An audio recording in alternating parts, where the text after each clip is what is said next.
What's up, ladies and gentlemen? Welcome to another mod stream. Today, I am working on a Mapcrap submission. I was actually in the middle of writing this initial planning document out prior to getting started with the stream itself. So, that's epic. However, I have not actually started the map yet. I just know that I wanted to finally stop beating around the bush and start working on a draft of the first mission of the campaign that's in the planning section, which is what I have pulled up here in my browser. And so we're going to be doing Warship's first mission. We're going to be doing Parhelion. And that is what I have started to write out for now. There's a couple of things that we're going to accomplish by doing this mission. The first of which, that is of the most note, is obviously to begin the process of writing out or fleshing out the campaign planning.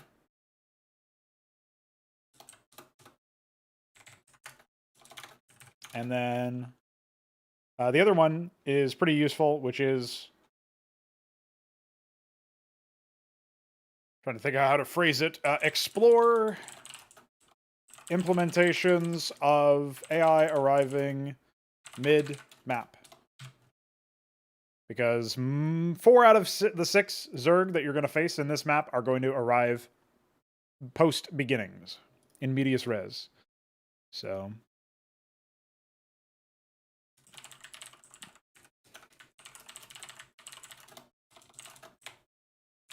that is where we sit there. I had the name of... Loris is the name of that character written down somewhere, I knew. And yeah. Okay, so we have our stuff. We have our initial setup here. Now, the question really is, how am I possibly going to achieve a 192 by 192 ice world map in 4 days? Not only that, how am I going to make the layout not look terrible? Because ice has a tendency to look kind of bad if you don't decorate it. So I need to make a layout, decorate a layout, and have this complex like AI arrival mechanic. So right out the gate, I know for a fact I'm not going to bother trying to have like a script or a process of like really configuring heavy custom AI or anything else. That'll be heavy in the trigger side. I know I'm probably going to focus fairly heavily on just the gameplay experience of trying to have AI arrive. And if this doesn't end up being the final draft of the mission, that's totally fine, because odds are the final draft of this entire campaign will be done in the new engine anyway. So the goal is really just to put something on the page, evolve it from that, and also the second goal of exploring implementations of AI arriving mid-map. It's pretty big, turns out. So definitely something that I want to achieve anyway. Oh shit, I'm out of water. In that cup, but not in this one. So anyway, since I only have 4 days before I have to play all these maps, I'm definitely targeting just the process of putting together a layout that functions and seeing where we go from there.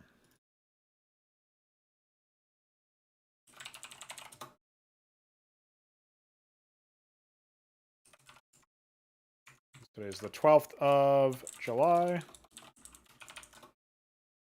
We'll do that. Get our stuff started. All right, we've begun.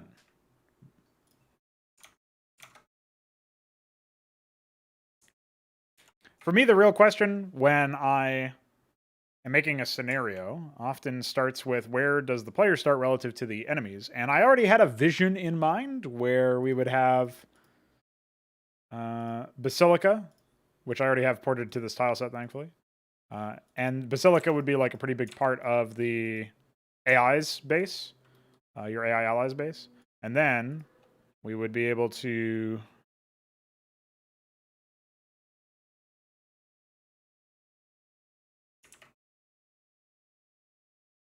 I think that's correct, yeah.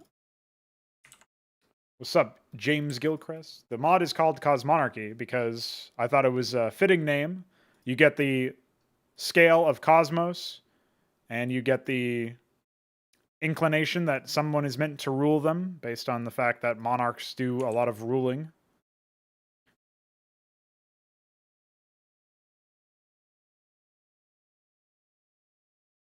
And yeah, that's pretty much it. That's the bulk of it.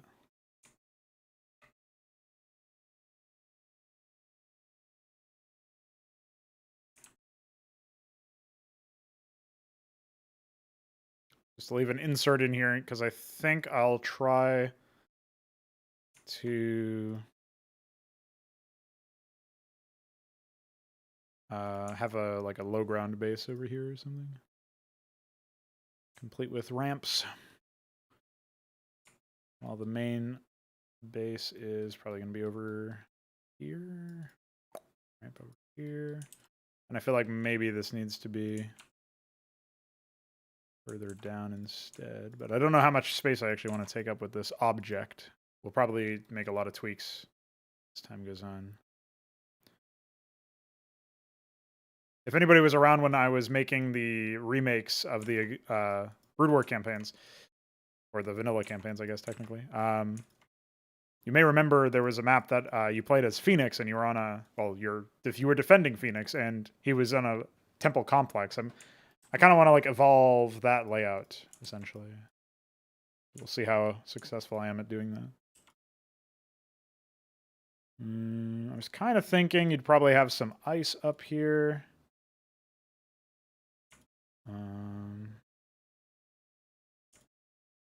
Whenever I pictured this image in my head, the player's base was up against some ice. So probably like an expansion over here, but the main being up in this direction or down here. I like a little bit further down so that you have a bit more space. What's up, Hoopy? Yeah, dude. Well, that was a while ago. They were only recently like officially retired as maps, but retired insofar as I'm not going to be updating them anymore. So if somebody still wanted to play them, they could, but results not guaranteed. You know what I mean?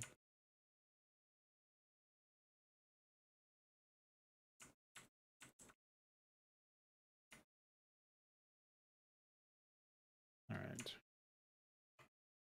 So I'll reshape that little piece of terrain a bit later. We know this is going to turn into Basilica. I'm not sure how much, like, I wonder if maybe pulling this down by 2 tiles would actually help.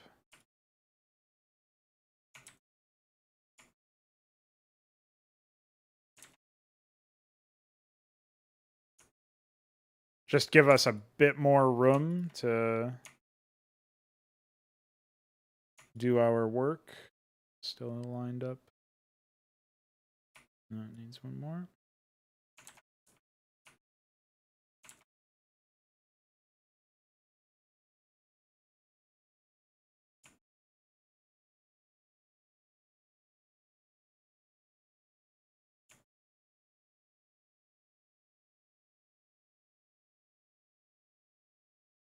So it doesn't actually change anything about the size of the platform, but it gives us a bit more wiggle room up there. Should we decide to leave this open as an avenue? Considering there's going to be like a ramp here, I think it makes sense. So this player could choose to like take this main or take a base that'll be up here somewhere. Something like this. This will be an actual snowy little area.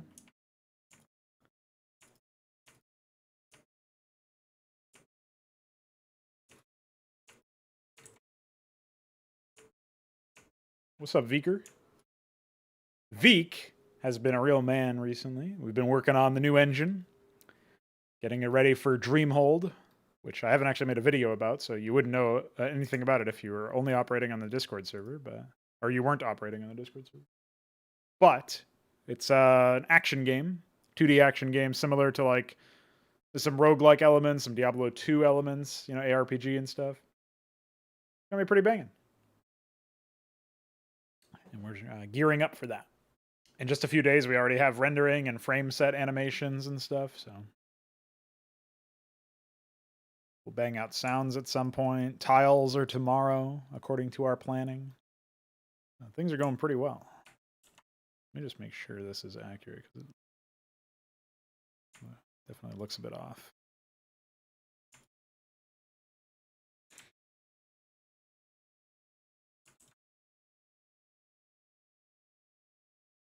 I didn't bring this down enough, I guess. That doesn't really make sense because then this doesn't line up.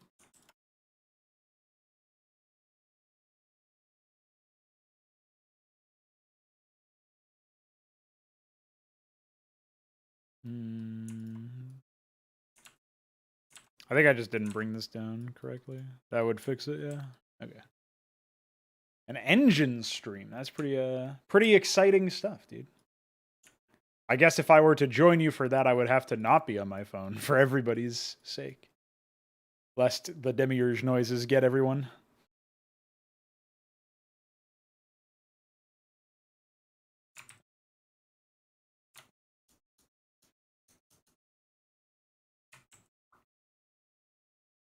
Okay.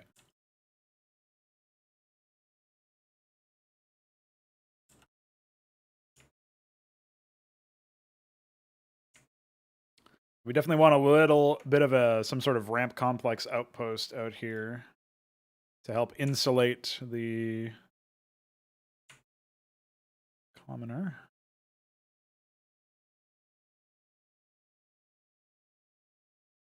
Yeah, it should be good. Make it slightly bigger, I suppose.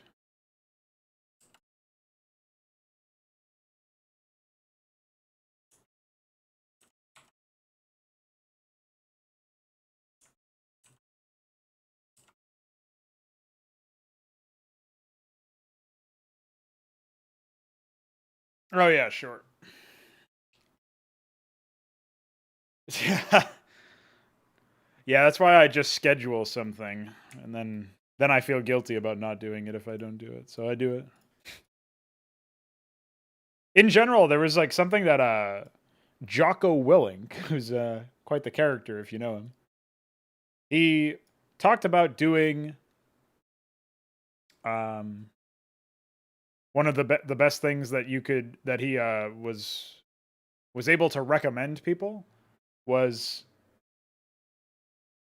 basically providing like did I not import the north? I didn't import the north-facing basilica ramps. What the fuck? I gotta do those SMH. I might not have even made a mask for him, but I think I did. Anyway, he talks about if you want to do something productive, if you write it down the night before and then wake up and see that you've written it down, it like helps you do it, I guess. Basically, it's just like you're committing some aspect of it by writing it down. I didn't think about it that way, but I do that every day. Like I record a log at the end of every day where I talk about what I did that day and what I want to do the next day, and then I write down like what tasks I'm going to do on the calendar, and then I check them off when I'm done with them. So pretty nice actually. Works out.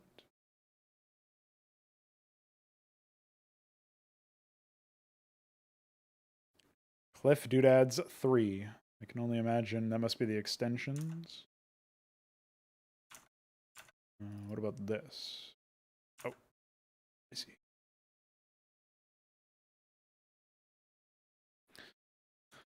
Well, you can see clearly that I didn't have the ramp here when I was doing my shit earlier, so that's probably got something to do with that.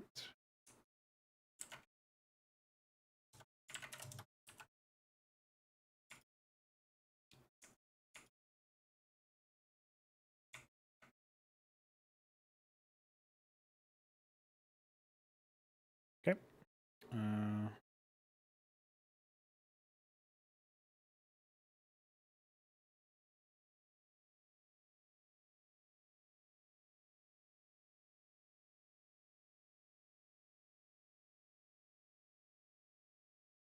So I guess we can take this and depth over bright and then just drop the opacity.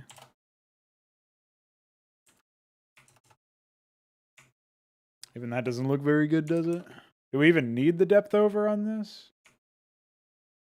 Probably would help a bit. 25% looks a bit better. I probably just need to make some changes though.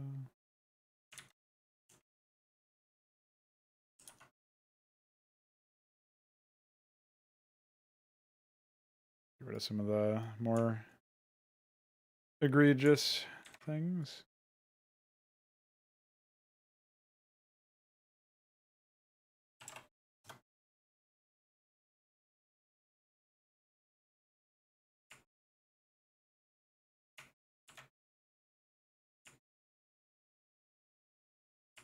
This looks just a bit sloppy, doesn't it?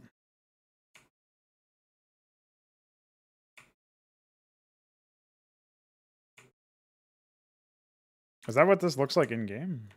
Oh no, I actually have snow and stuff over it. What the fuck? So I must have a version of this doodad in the ice tile set then?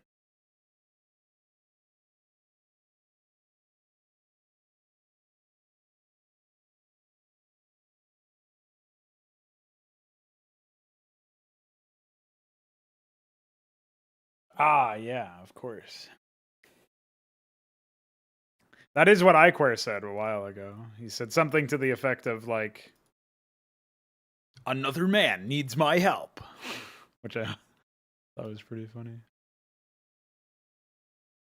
What is even going on here? Where the fuck is my basilica?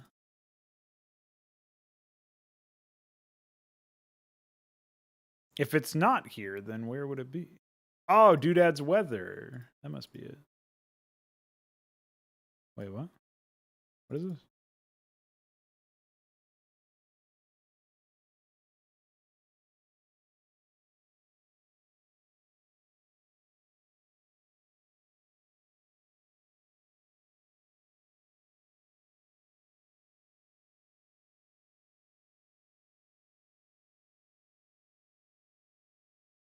No.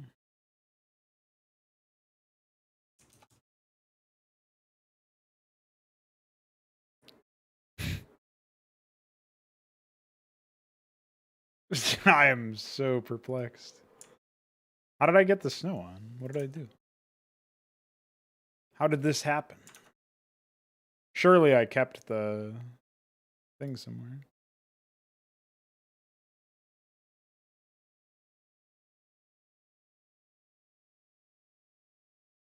Oh, it's a separate layer entirely. Now I see what happened. I was so confused. Okay. All right. Very well.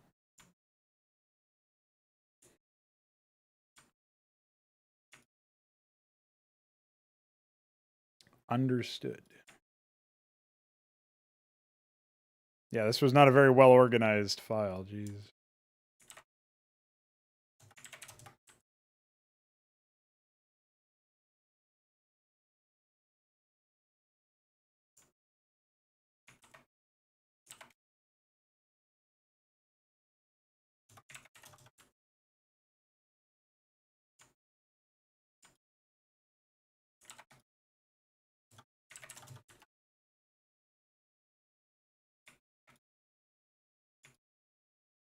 Let's try that one again, homie.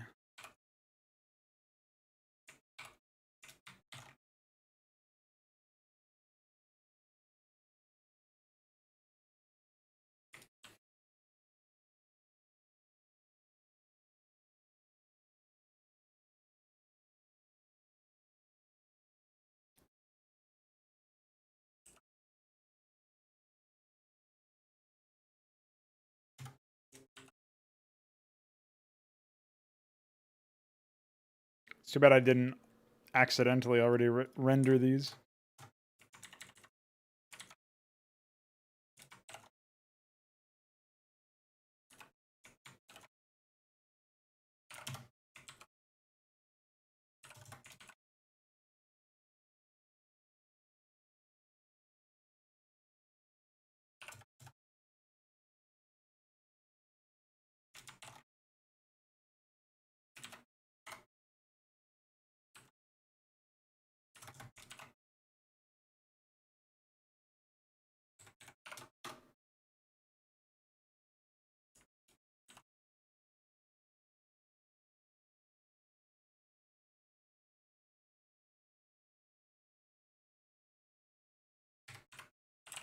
Make a separate PSD for that just for the sake of it in the future. And then I guess I'll go into that separate PSD because I thought I would have already had this snow stuff, and I'll take this and duplicate.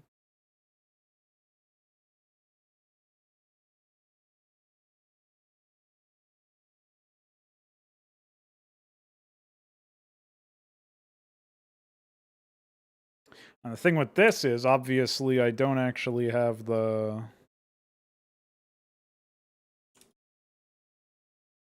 Oh, it looks like I actually just drew on the layer itself. It's a bit weird.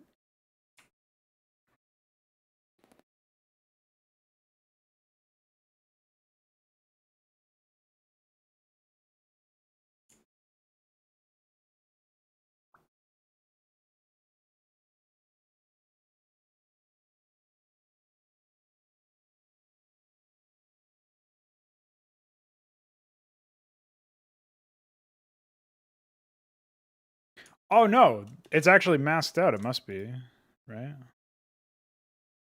Yeah, okay. This I might be able to work with since it's a mask. So now if I take... What is this? This is the doodads ext. And then if I take a copy of that... Or no, I guess I could just put it in a... Yeah. I could just put it in a group, and weather mask is what it would be called. And then I can take... like this, I think. I don't know. I'll have to line it up, I suppose. This is like...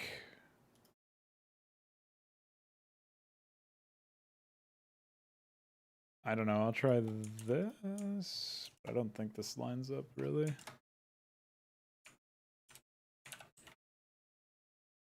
I guess something like this would work. Yeah, okay, that's actually what it is, by the looks of things.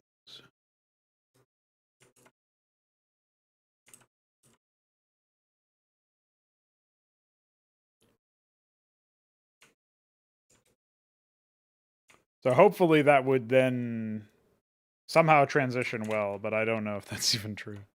We'll try it. Can't believe I didn't have this already. Crazy. If this doesn't work, I mean, I don't really think it's a massive, like... This stuff in here in the middle is not, like, massively good looking to me, so... I might just keep the stuff on the outside, right? And then... like ditch the layer, but I'd like to make it work if possible. So it's still, even though it's not like the highest quality, it's still nice for the thematics standpoint. And I don't have anything on the north one yet, so that can stay as it is. Okay, now we can save this. XT and ice.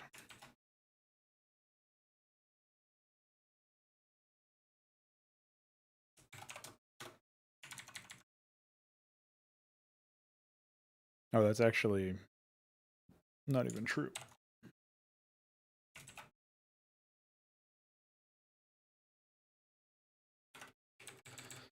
That's HH snow.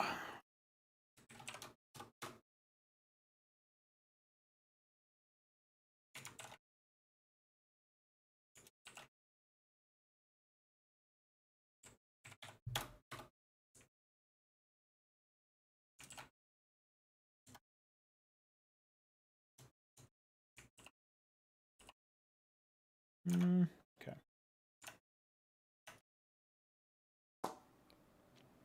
Now I think we can just add that to the tile set, and hopefully that will be enough.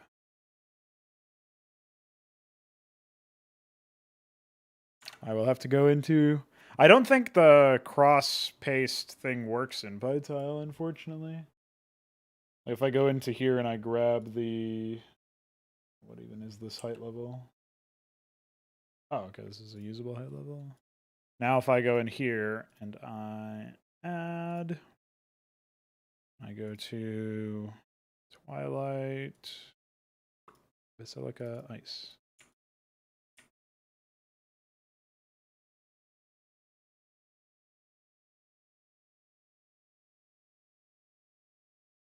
I import these. I'm pretty sure, okay, I'm in group multi-select right now. If I set these to unbuildable and save, and then I grab this and I hit copy, grab this and I hit paste, it has not done anything. I'm going to instead have to copy over the values based on what I can see here. It looks like it's like so.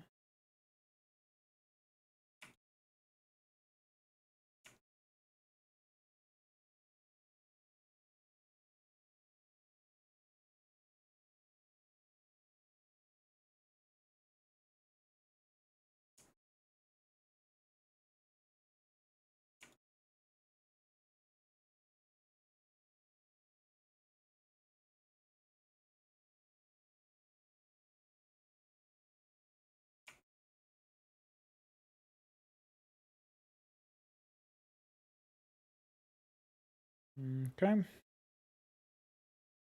obviously for this, it's all completely walkable.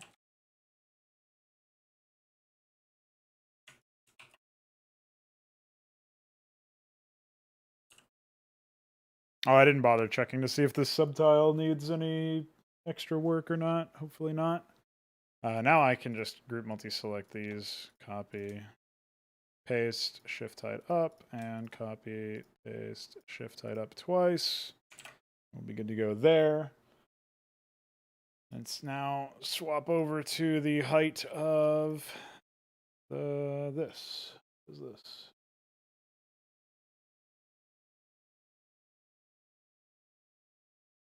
Looks like this is, I'm looking at my other monitor for the other tile set, in case that wasn't obvious. Probably was. Whatever. Bing, bing.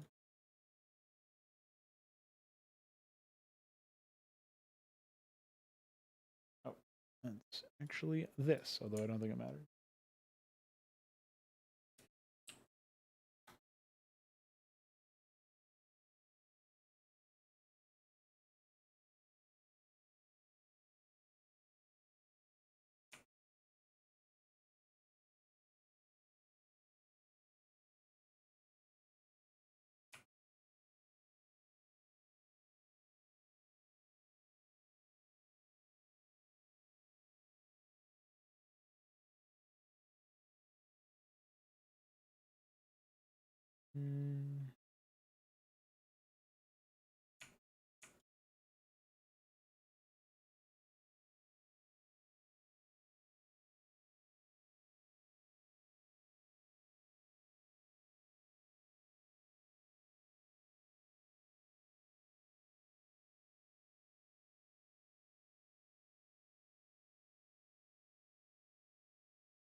I am impressed that I decided it was reasonable to walk underneath these.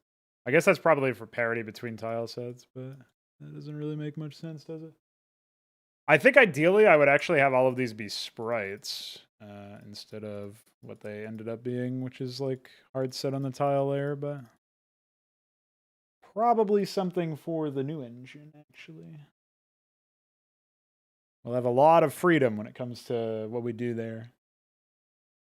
Have you just render certain tiles above units for occlusion or whatever. That'll be controllable in the epic layer system.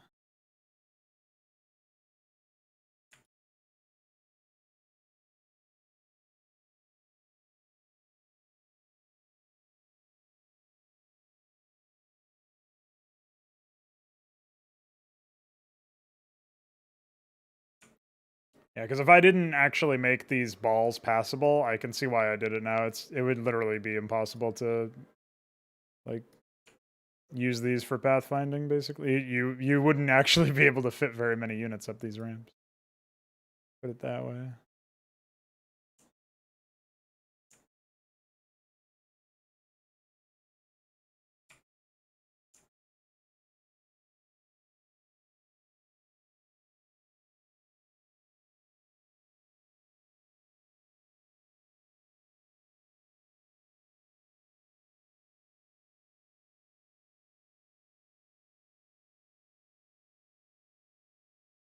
Okay, I think that should do it here. Now we can go ahead and grab this, copy, paste, shift height up, and paste, and shift height up twice. And now we can do that. Close. Just make sure there's nothing obviously botched here.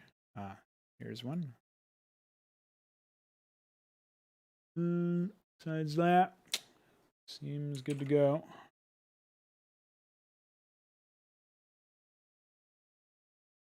Okay. Now, obviously, the big question is whether or not they tile correctly from a visual standpoint. That I do not know yet, but go ahead and save, close, close. Add this to the tile set, or add the tile set to the editor, I should say, and then see where we go from there.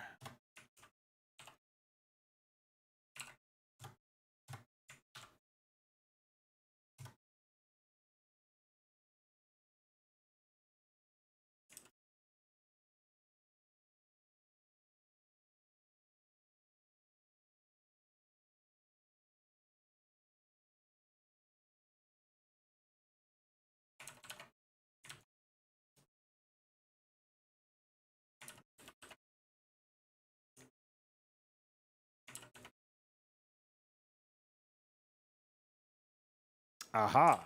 I need a very different approach, it looks like.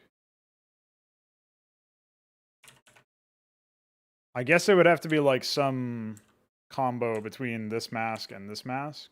So I would have to take like the left.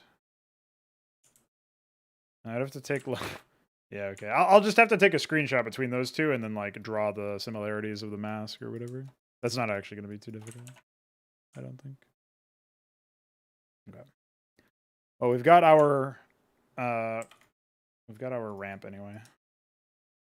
The bulk of the extended tiles are there. The functionality is there. The visual appearance is not so much just yet, but we'll get there. Now for the north-facing one, we actually shouldn't have any problems. Slap that there for now. We know that we are starting out about here. And we know we're going to go ahead and grab this. And then we're going to grab this.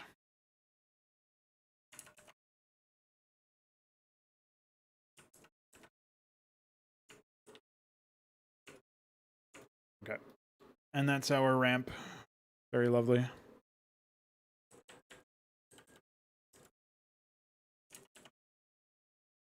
I feel like maybe we should...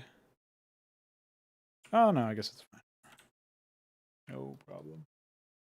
All right, we've already started placing custom, like, extended tiles, which is how you know we're definitely on task, for sure. That's a lie, in case you can tell. I will add these to the brush all the same. We just need to switch over to ice. We need to find our basilica. This is where I probably need to remake these brushes so that snow, which is... I'm going to go out on a limb and say most people are probably going to place tiles on the low ground to the high ground, or to the medium ground, so that's probably the most usable, but I guess for now I can just minimize these since I don't really need them. And we'll just say this is basilica, snow, cliff, doodad. That's all one thing. And we'll say...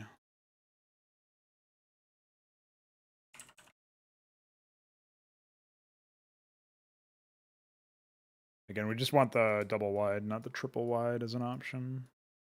People can make the triple wide from the double wide, so... one of the main reasons why it's not that important to me.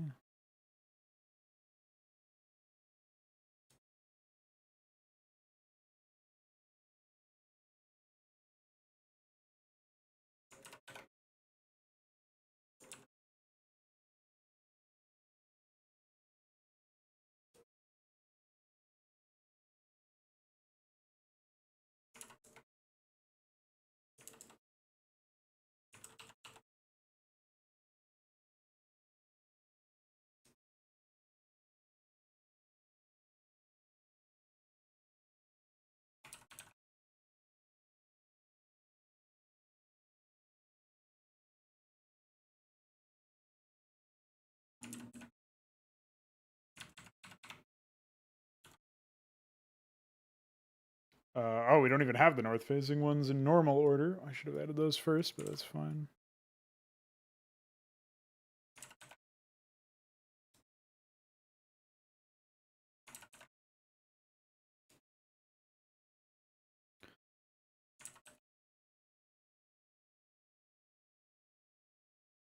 I feel like double wide ramps are probably the most popular, so it's generally a good idea to get them done up as your in your brush palette.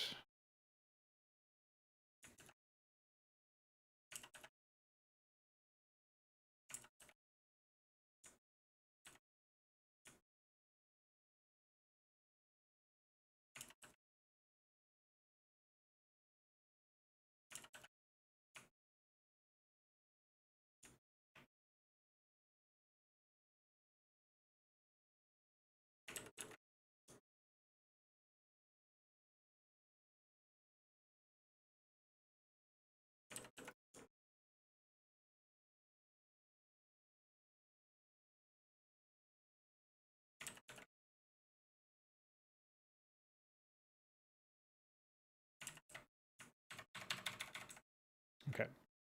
We will save our brushwork and go back to level design.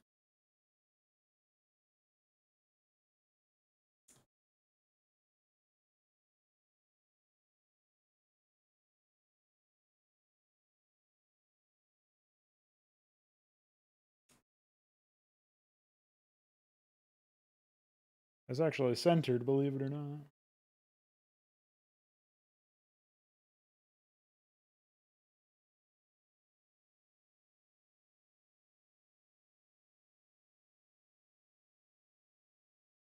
No. Okay.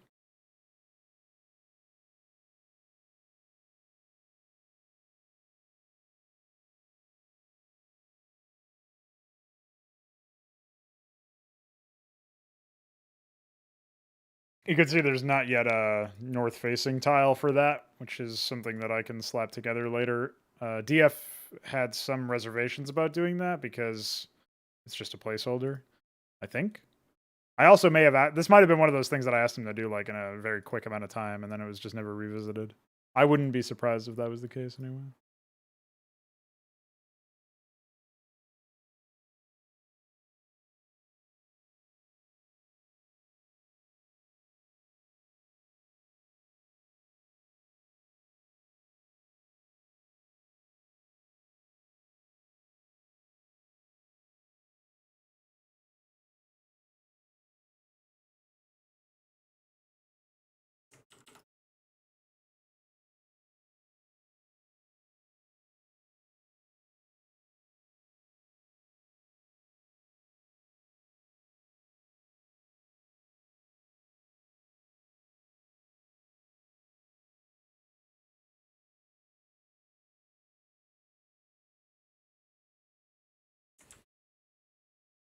Okay.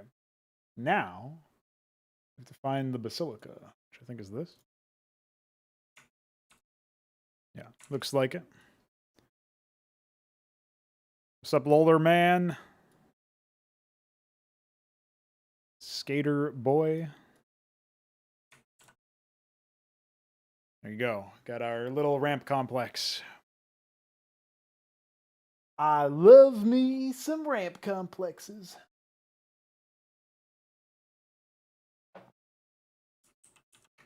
All right. You see this down here? I don't know if you could even see anything while I did that, because Windows is pretty functional usually, but...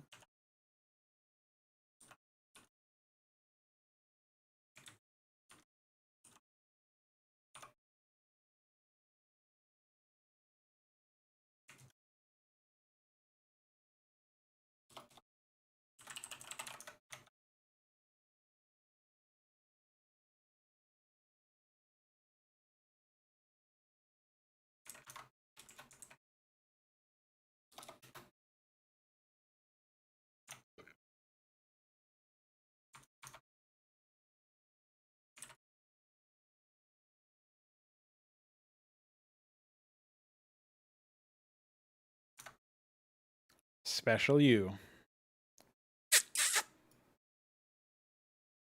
I'll find some way to distill that into something smaller.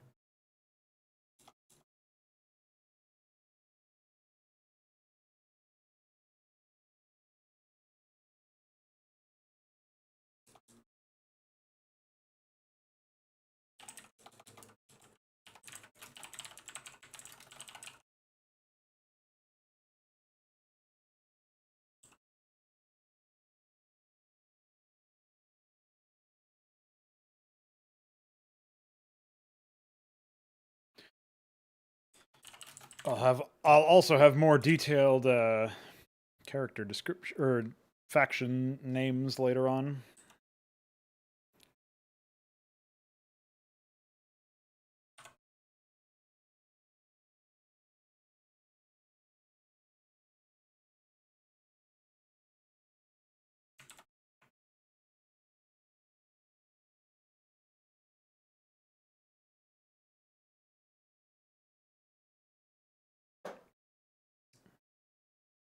Yeah, they're surprisingly useful actually for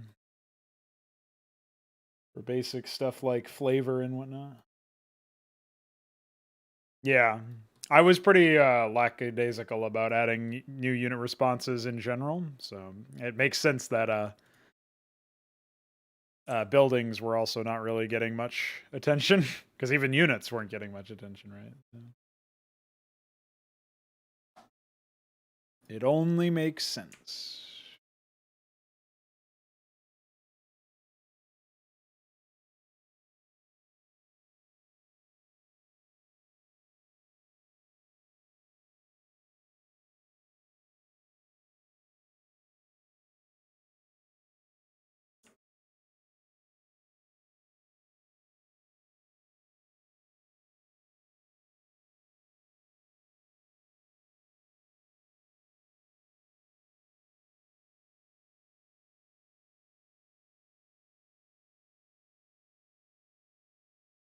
I've played custom content in StarCraft 2 with unit responses before. What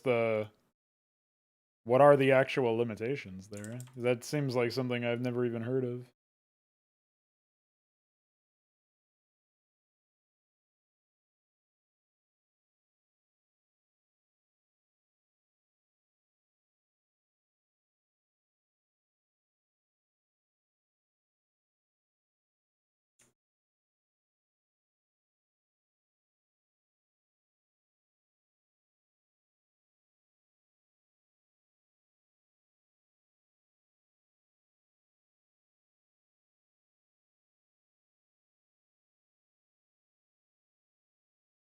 Why would that matter though for file size?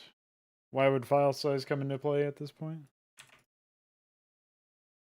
I mean, you can just use OGG in StarCraft 2, I'm pretty sure, which has the benefit of not actually taking up that much space without a massive destructive loss of quality. At least as far as I've researched. Could all be fake news, but I'm pretty sure it would be fine.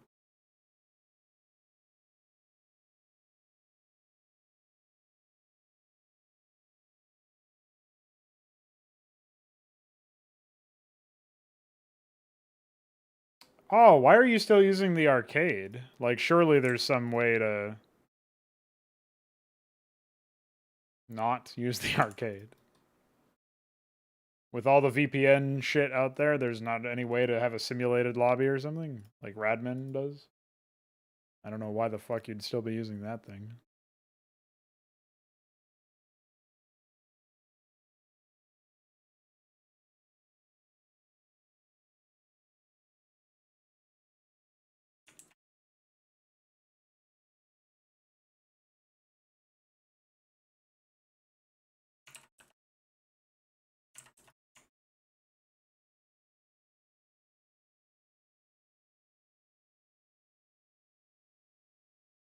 Yeah, I wouldn't touch the arcade myself. It sounds like it's pretty much a joke, to be honest.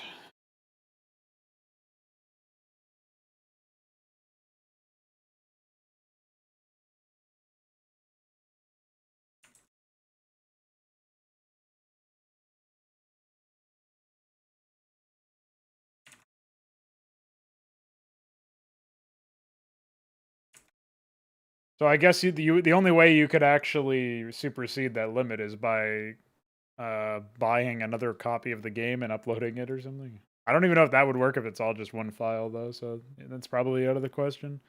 While also being like, I would never actually advocate for that for obvious reasons, but thinking theoretically here.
Pretty ridiculous.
Yeah, because that stopped people before.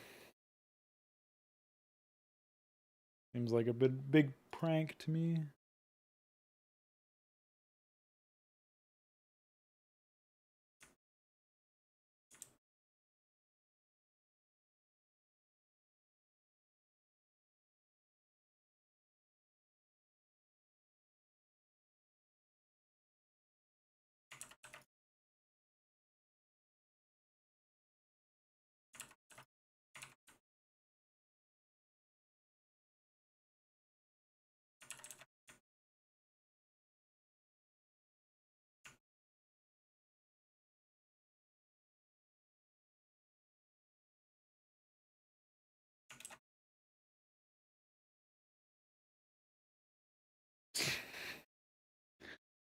It's a contagion.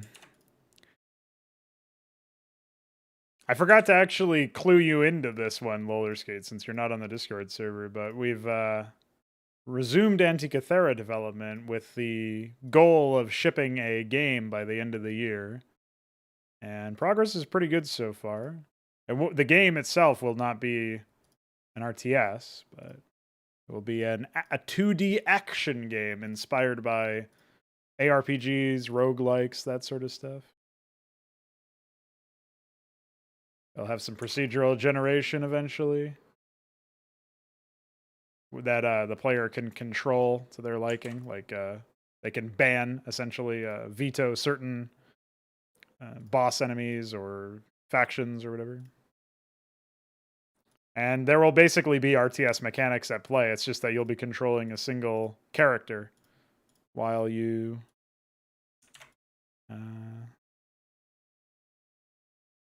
play, but your allies will be RTS players. So your allies and your large-scale enemies. So there will actually be stuff happening on the map. Shocking, I know, but...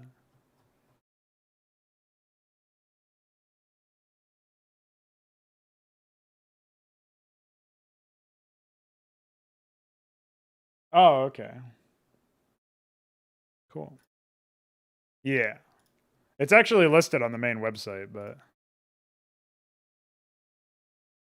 I remember you saying something about, like, well, I get... People are right to be somewhat skeptical, I guess, when they hear, like, the shit that we want to do and the time frame that we're talking about, because people are, like, they're used to the stories of it being too hard and wah. But I gotta say, like, in 2 or 3 days, we managed to get like WASD movement with frame set animating to the point where I can actually implement any graphic I want. And we have our own file format for the animation handling. And currently it only works with walking, but I can literally walk around with any graphic, assuming it has an animation, and it will cycle through it. So, I mean...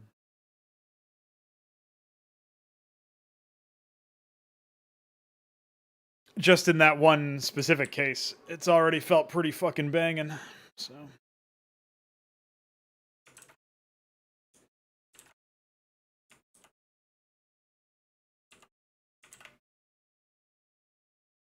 Yeah, sure. There have been engines out there that have been made and then they end up sucking for one reason or another and then are never used. I can see what you mean.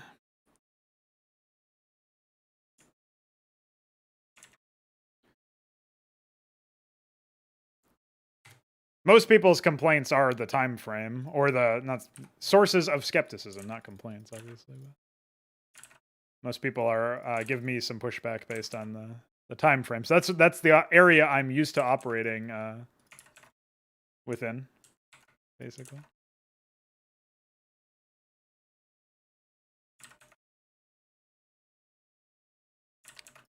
Which again makes perfect sense based on what other stories they are privy to, I'm sure. What other examples they have.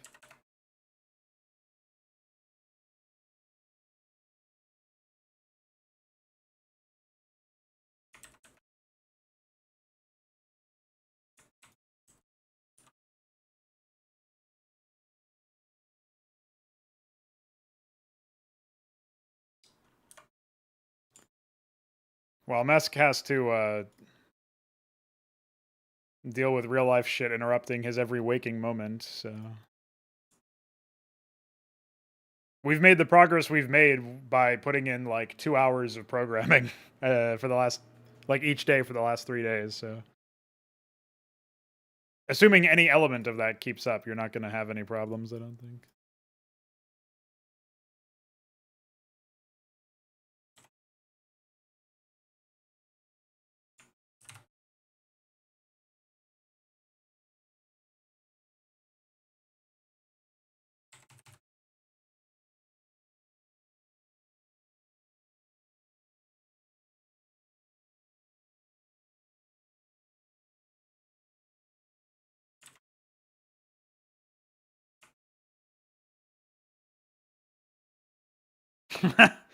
Yeah.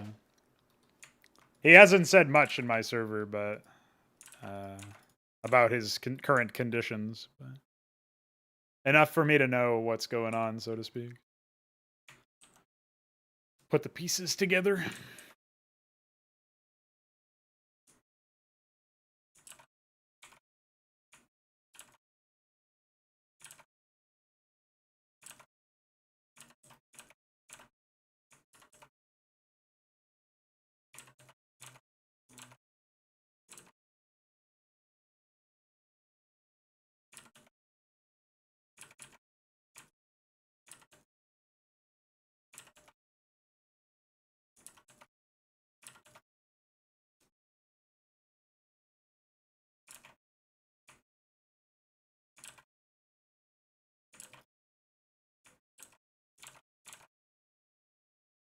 Pretty sure that's illegal, right?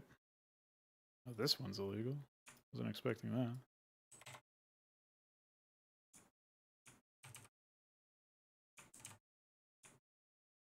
Wonder why.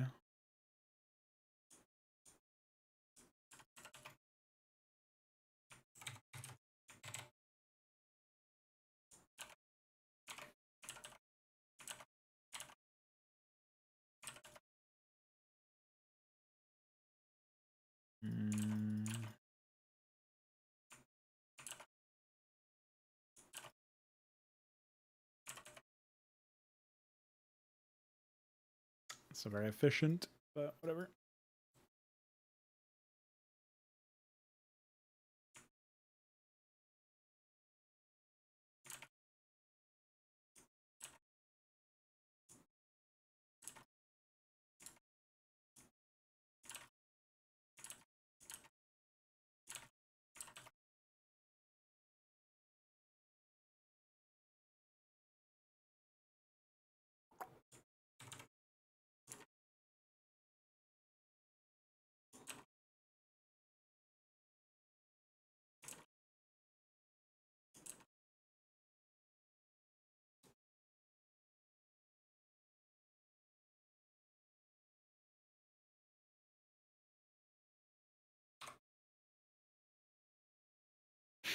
That's a dangerous idea, isn't it? Easily get stuck there. I figured this would be a bit of a tough nut to crack. Let's restructure this a bit.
Yeah, I'm not a massive fan of that, to be honest.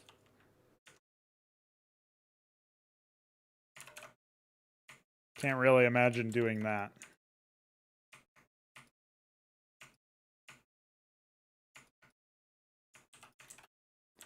I don't even really think it has much to do with Ripcord specifically, as much as it is if you don't have a phone number connected to your account, you're fucked. Because people who have been using Ripcord for a while in my server never got the issue, but they also had a phone number. So it's probably more related to them trying to harvest more data from you, if I had to guess. Equally scummy, if not more, but I haven't seen any issues at all. I set up a a dummy backup account that I could do recovery on if I needed to still operate the server with it after getting banned, but that was about it. Which really I should have had for a while, but you know how it is.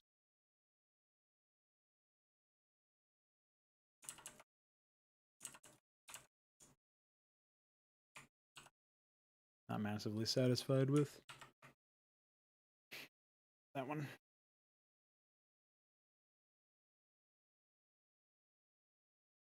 Oh, okay, I see.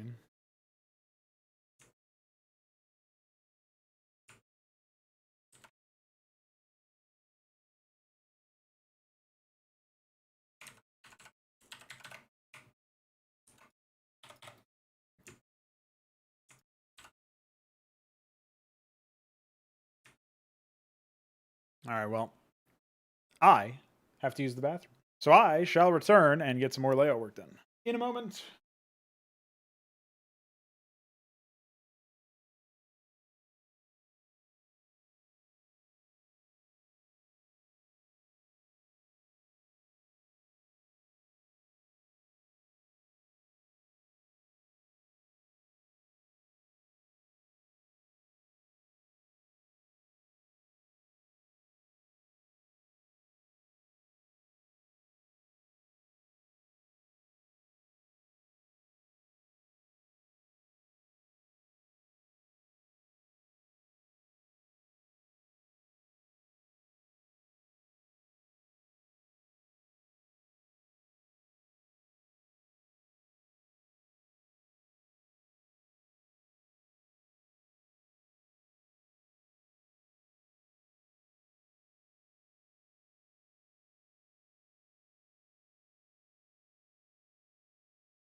And the moment has come. I have returned.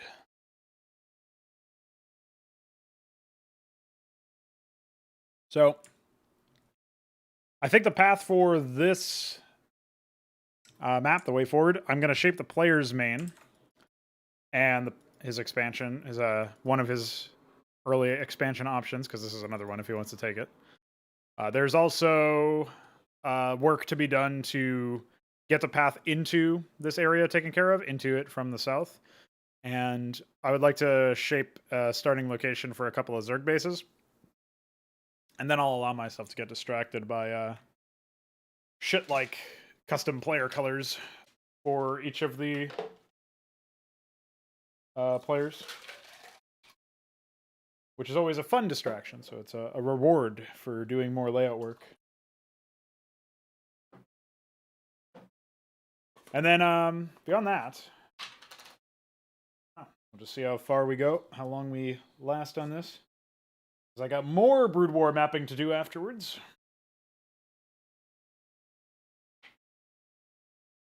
I'm going to be doing some work on one of my other scenarios.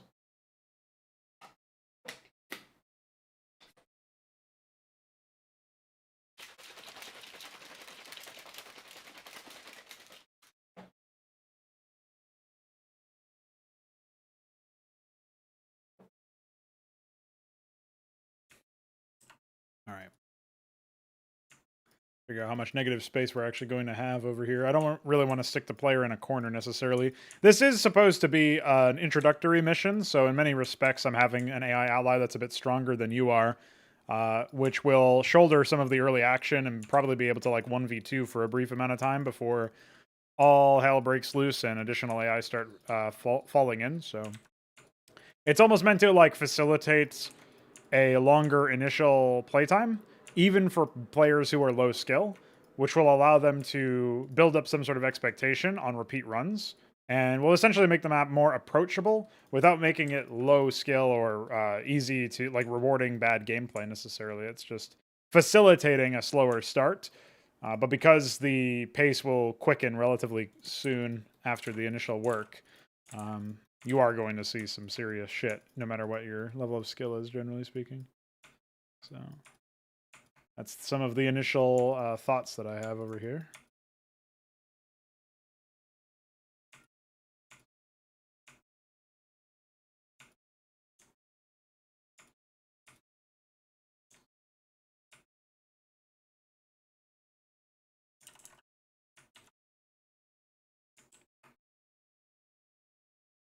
Parhelion is the first mission of worship. That is probably why you recognize it.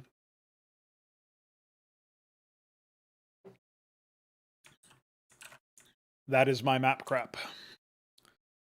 Just a very quick draft of what the first mission will look like.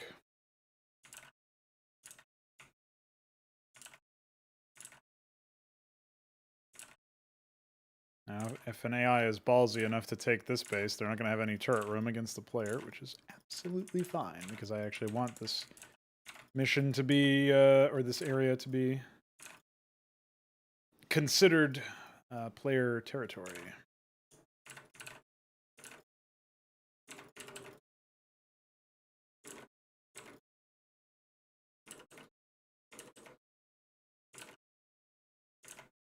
Let's move that a little bit over.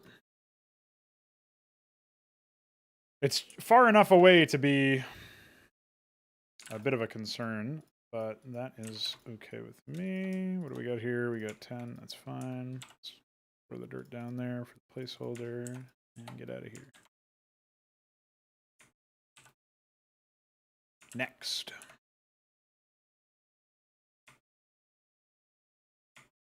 I kind of maybe think this would be a bit more scenic. I am tempted to wow first-time players by surrounding their base with the coastal snow that DF made, but for some reason the aesthetic of it actually being ice is a bit more my speed for this area. Not sure why, though.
Since I figure you've probably listened to all of the new unit responses, Roller Skates, I'm curious as to if you have any thoughts on them.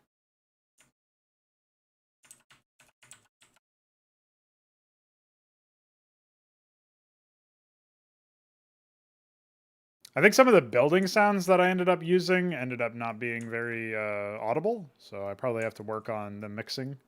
But not sure. Part of that is that they don't match the frequency range of the default assets anymore, because now I realized that in Brood War I can actually go above 30 or 32k mono, so... I was also only using 22k mono before, and I don't really remember why, but that was obviously not smart.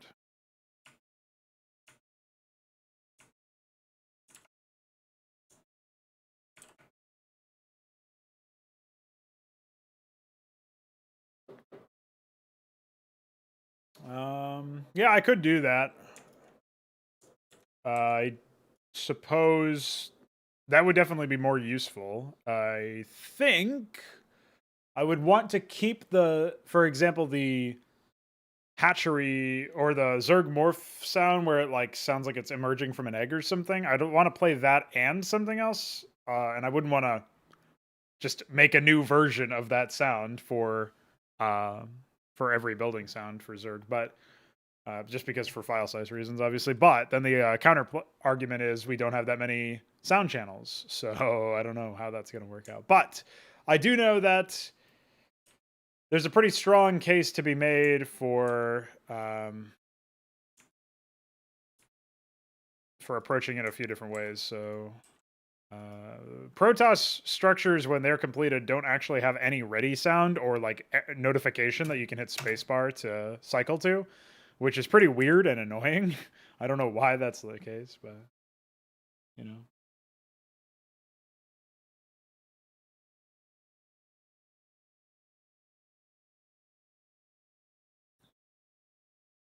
Yeah, some of the building sounds are a little bit more involved because the building sound itself, or some of the buildings are meant to be more grandiose, right? So it makes sense when you're clicking on them, but maybe not as an alert. So that would have to be something I would have to think about. I know StarCraft 2 has this system where when a building is completed or a unit is completed, there's like the option to for you players. Maybe this isn't an option, but I remember it being something they added in a patch where you would see on like the sidebar somewhere, like a unit trained or whatever, and it would be like the icon of the unit that was trained. So in addition to jobs, like I think the SCV says jobs finished in StarCraft 2, whatever the SCV says when he's done building something, that would be what you would get as like a transmission. So you wouldn't get the like any transmission that sound tells you what it actually is, but you would get an icon somewhere, I think in the right side of the screen, that would tell you like, oh yeah, here's the unit, to show you anyway. What's up, Booga Booga? Holy shit, dude, how you doing? Yeah, I guess it must be a setting because I had it for my entire time playing StarCraft 2, at least like most of the time that I can remember. So it's probably something you could turn on in settings. It's like unit ready on the right or whatever. Anyway, there's that setting. So like thinking about how I would implement it in the new engine, I'd have that probably as an option for people because I feel like that's fine. And then you could also you could click on the icon to center to the unit that was trained and select them or something, which I thought was a bit too much for automation. But you could just hit spacebar to get to the next one. But as a visual indication, I think it might be fine. But again, it would have to be an option because that could also be very cluttered depending on how you implement it. Particularly with Cosmonarchy's scale, where there's going to be like thousands of units clashing into each other very consistently. Like I told Veek that the performance of the engine has to support 500,000 units minimum, as in like that's our upper limit where things start to degrade, at least on like reasonable hardware. Obviously, there's no accounting for every single system configuration. But if you have like reasonable hardware from the last 5 years, you should be able to run a game that has 500,000 units running around doing stuff. So that's the goal. It's probably very lofty, obviously, but I don't know that it's actually unrealistic. We'll have to wait and see how it goes. But that's the kind of scale we're talking about here. So that obviously extends to the imagine if you had 500,000 like things on the right side of your screen, just like an endless list. You definitely have to disable it there. So it doesn't seem like a scalable system, but few things are. You got to figure out which ones work.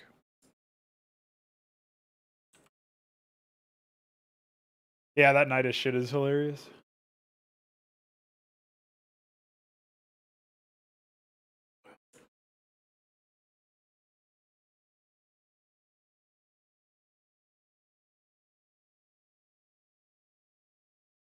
I'm kind of debating having another base over here for the player to take, but I also like the idea of this being a giant staging area, so I think I won't fuck around too much with the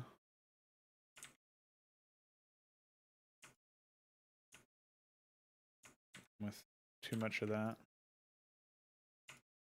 Instead, I'll leave plenty of space.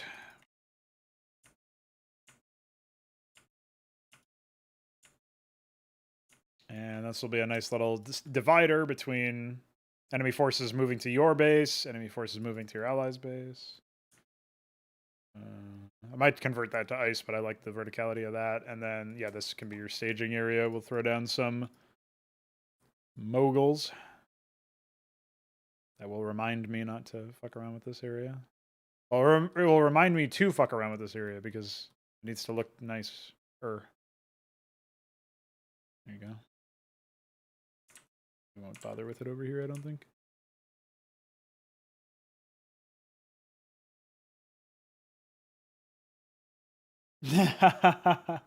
Well, yeah, in StarCraft 2, you're kind of fucked, aren't you? Yeah, Booga Booga. The engine is called Antikythera, which is, if you know what the Antikythera mechanism is, it should remind you, should get you some idea of like what we're after. The whole idea is that it's like having performance programs that are optimized and at scale can work, are very much like a lost cause, like an artifact of a lost age, lost technology, and that's kind of the flair we're walking into here with. So even the engine's name has a deeper meaning. But it's an open source game engine. We've been developing it for the last couple of, like maybe the last week or so. We've been heavily developing it, but we already knew what we were going to be doing. We're writing it in straight C code. It's going to be open source for anybody to use. The game code that we have for like individual games, for example, there's a 2D action game called Dreamhold, which you can access on the fraudsclub.com website if you want to see more than what I'll show here. There's a bit of documentation on what it is. That's going to be a 2D action game from an isometric top-down point of view, the same perspective as what StarCraft has for its isometric camera angle. And there's going to be like RTS players as AI-controlled factions surrounding you, and some of your allies, some of your enemies, some are whatever, neutral or whatever. And you're going to be running around as like a single champion, shall you say. A thespian, in fact, is what the character names are in there. But that's going to be the first game that we make in the engine. And since it basically involves creating RTS mechanics, it'll be really easy after we're done with like the core functionality of Dreamhold. We can then essentially remake Cosmonarchy in that setting, in that engine, and really completely divest ourselves from Brood War entirely. So it'll be a brand new setting as well, obviously, because we can't it's not like we can make a StarCraft fan game and then sell it, obviously. So.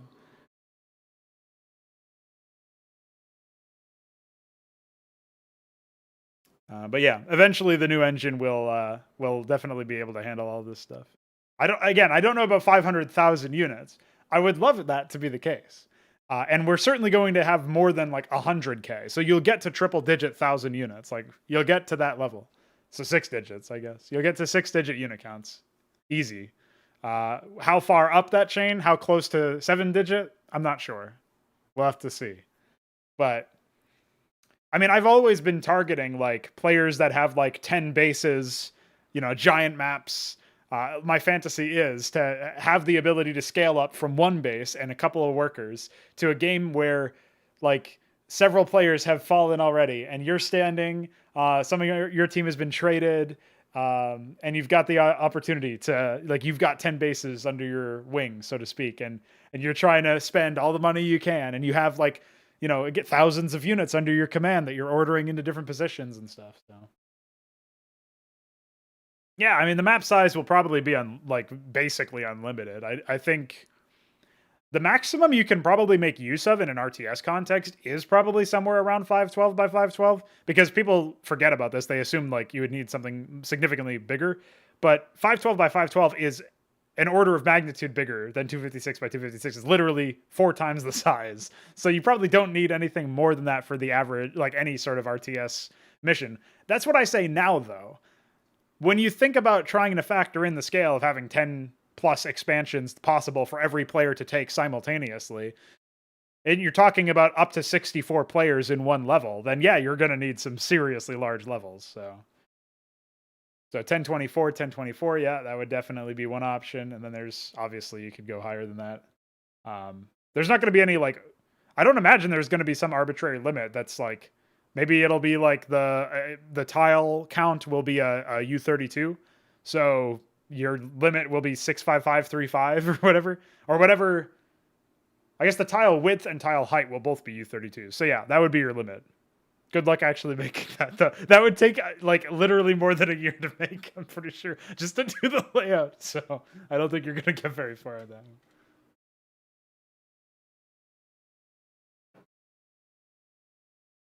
Imagine 65K by 65K.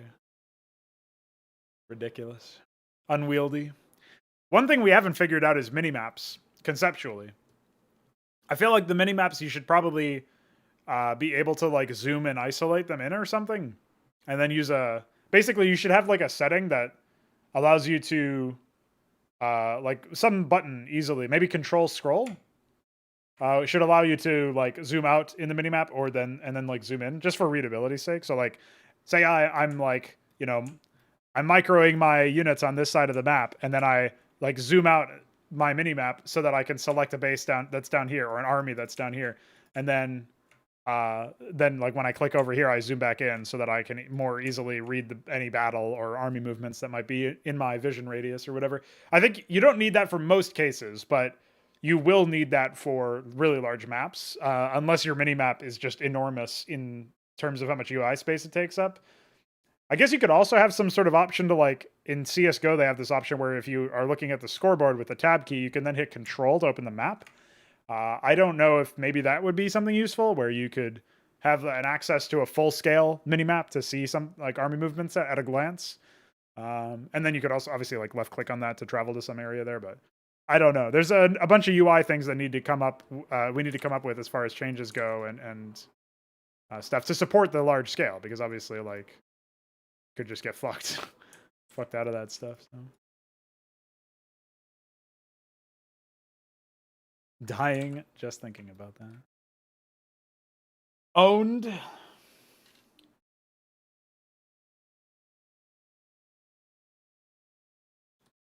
But our expectations for Dreamhold are pretty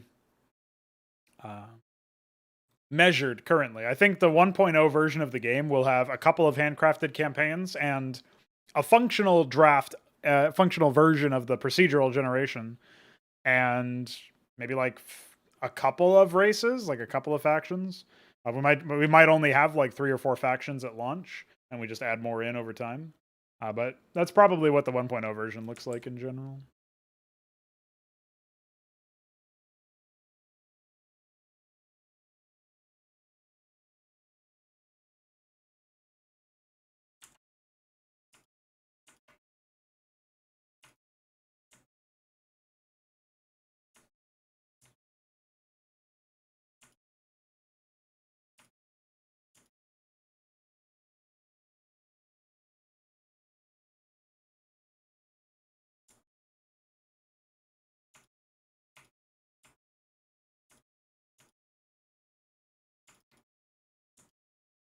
Like, I'm okay with it not necessarily being anywhere close to final by the time we're, deploying it.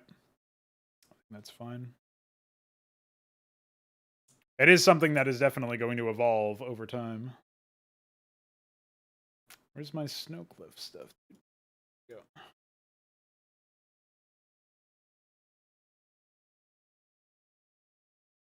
Now, I definitely have some version of this that blends correctly. There you go. Found it.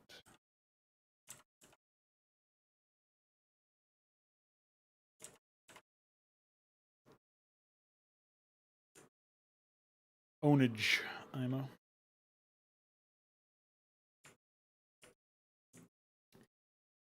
I'm pretty excited about the progress we've already made, though. Like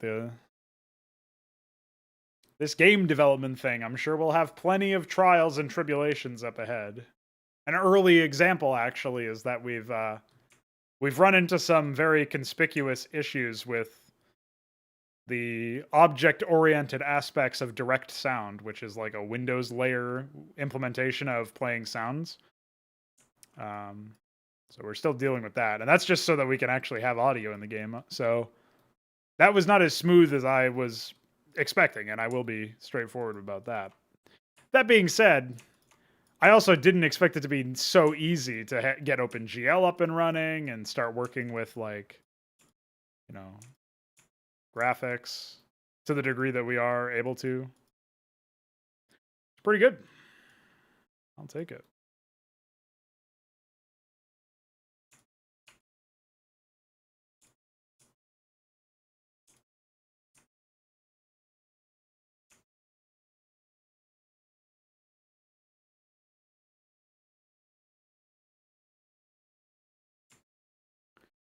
All right.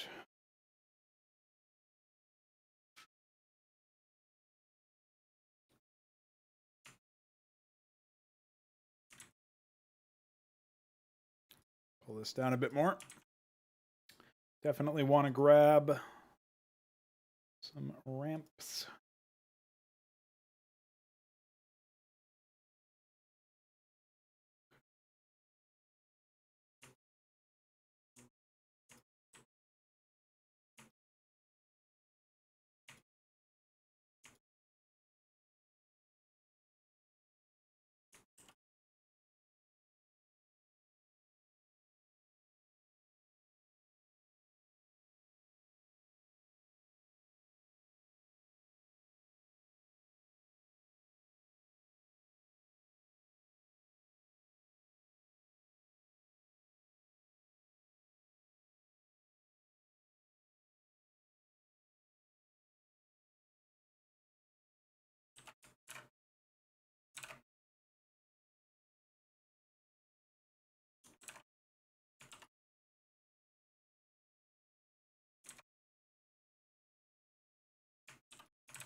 Don't think I actually have a version of that, but I can make one easy enough.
Okay. So we got a couple of bases we can slap down over here, and we can separate them, divide them out by a little ramp complex that we can make out of... we could do Basilica for a nice little change, actually. Could do something like this. It would have to be pretty slim, but I think we can make that happen easily enough. It would have to be something like this.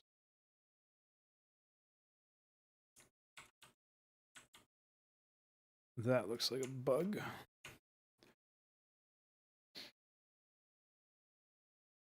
And yeah, why not? We can do that. Sure.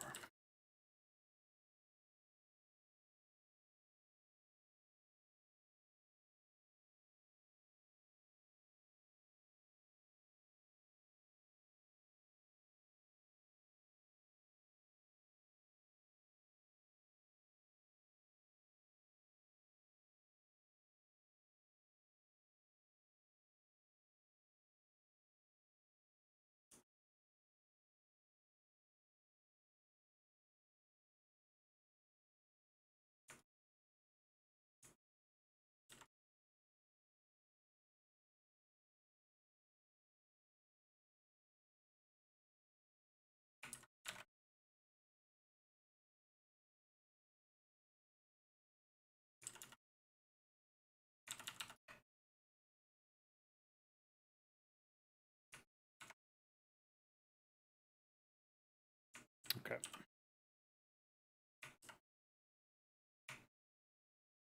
Pretty useful.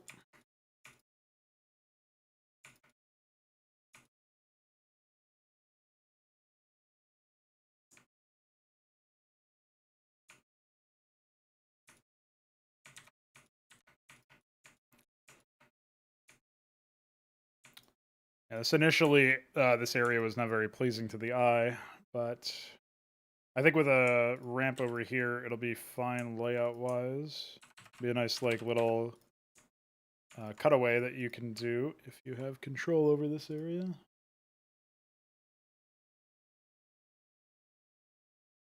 I think my dog just got destroyed.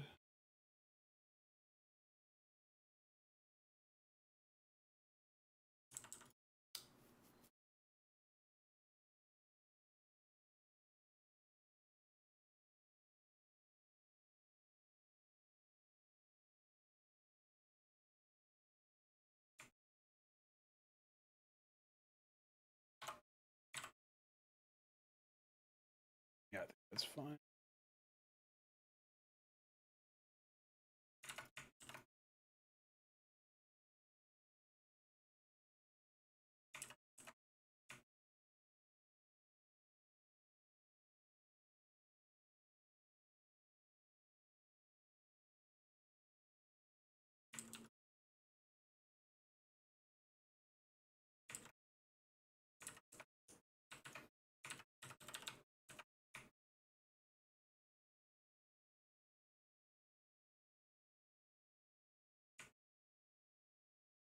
Trying to conceptualize a lot of this southern, like, 2/3 of the map as providing both forward and backward play, obviously, so that the pathways can be taken advantage of from multiple angles. But I'm envisioning quite a bit of, what do you call it? I'm envisioning quite a bit of play from a couple of these areas. Maybe it would actually be more sense. Well, no, I like that it's a little bit more out of the way in the current draft. I just don't know how realistic that is. So I'll keep that dig in a bit because I liked it.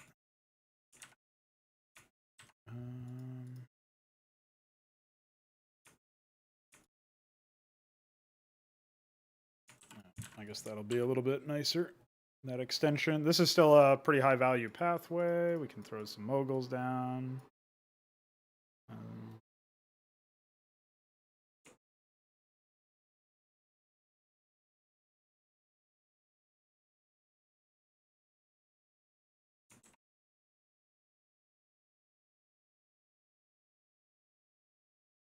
Trying to draw around areas where I feel like there will be some cover and stuff.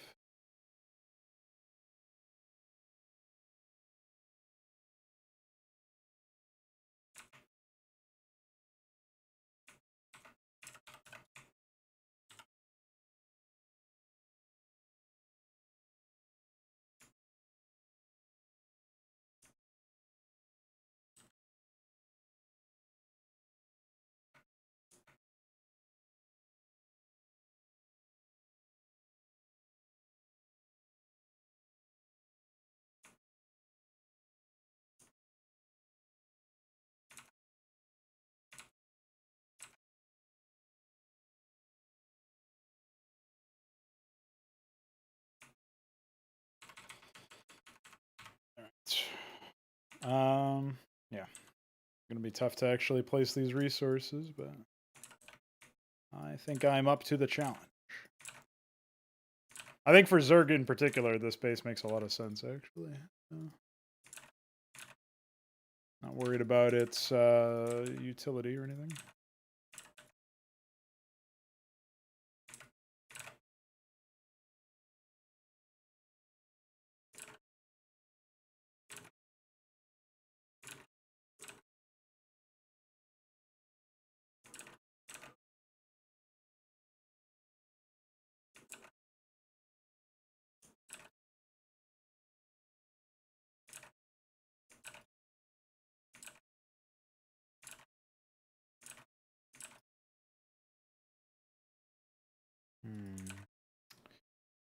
Not so good, is it?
I am amazed that this has remained belonging to itself instead of getting sort of fucked around. Pretty lucky.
You would think I would have made one of these, but I don't think I have.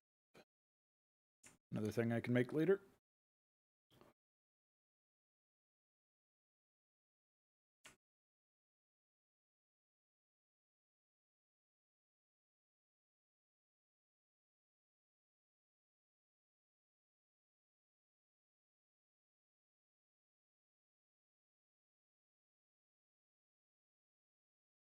Dogs.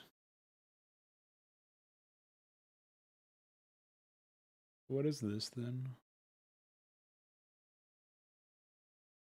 Don't know. Owned by my lack of tiles.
Owned.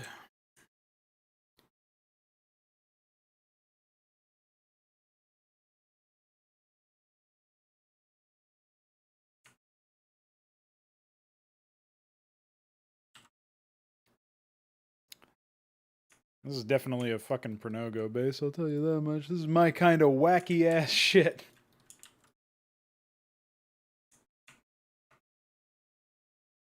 Like, imagine actually trying to defend a base like this. Almost as if it was designed to be difficult to hold on to unless you had a sheer numerical advantage. But who am I to say?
Yeah, I think it's coming along, actually. I don't, this isn't quite such, as much of an eyesore as it used to be, that the whole thing, the cliff that's surrounding Teal's base. I think once I, flesh out a bit more of the path into there, it'll look a bit nicer.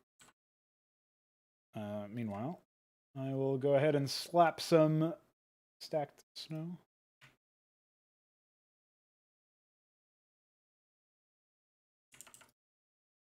I don't know these as well. Yeah.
Yeah, sure. Makes sense to me, Viker.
I wonder if I even did doodads for this. I don't know if I did.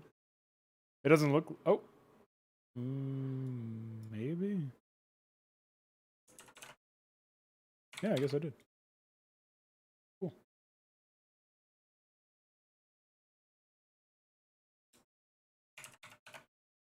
Nice to know.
All right.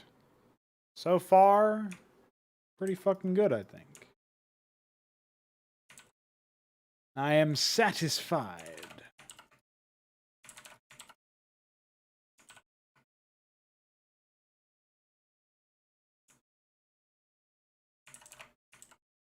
Owned.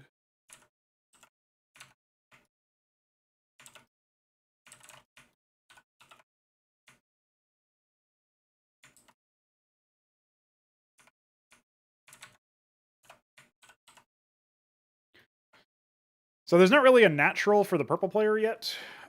This guy, meanwhile, the TL has like 2 bases he could take pretty early on. I guess purple could take this base as like a act of aggression. This being a courtyard, and is this being a courtyard? As well as this being a nice little plaza.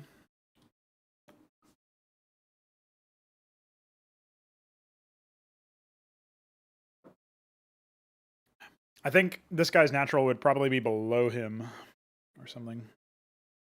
Or he would actually have to take the player's natural, presumed natural.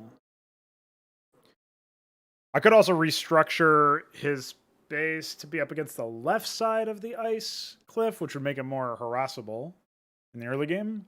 And the trade-off would be that I could probably restructure this or snow cliff area to include a base in that little alcove. But that seems kind of dumb to me. I think instead, I can have a base over here without sacrificing the spacing of the courtyard. And that can do the work for me there. And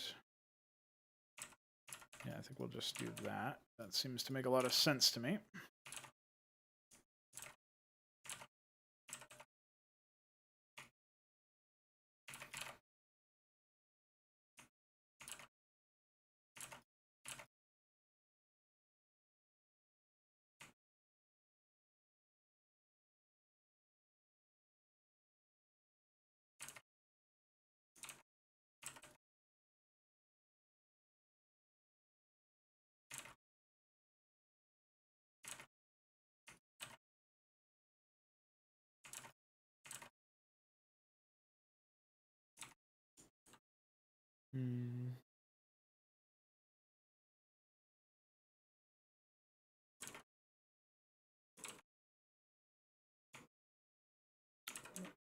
Guess a double gas would work fine here.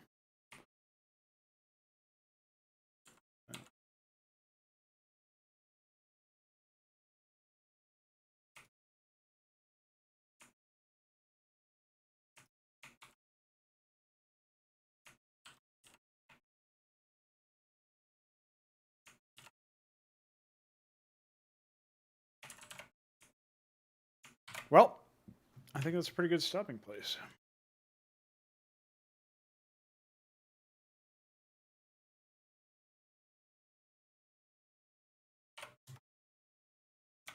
See our progress. So, yeah, I think overall this is pretty solid. I think the biggest question mark is, as far as layout is concerned with what I have right now, is how I'm going to shape any oncoming attacks into these 2 Zerg players here in the middle. Everything else seems reasonable, but it seems like it's a bit difficult to get. Like, these players seem very difficult to defend, actually, so rushing these players down would actually be a pretty smart decision. You mostly have infrastructure, though, as you're starting. They also have infrastructure. Maybe I can offset this a little bit by having both, like, all players having some number of combatants, like starting zealots or whatever, and then the Zerg obviously would also have some starting units, and then maybe they would actually get starting military tech, like a Quasrock pool or something. But I'll think about that later on. I don't have an immediate thought process on that right now. But yeah. I think for the limited amount of work that we've done so far, pretty good. Only 2 hours of work. So the 2 hour a day thing can really get you a lot. It can get you movement in a new engine. Can get you frame set in a new engine, animations and all that. Can also get you a better part of a map's layout. So I got plenty of work to do on the southern entrance, southern area, and I also have plenty of shaping up over here, and then I have decoration. So join me tomorrow where I'll continue my work on this, and I will ideally finalize the layout by the end of tomorrow's stream so that I can focus on AI work and testing for the subsequent 2 days after that. Bye.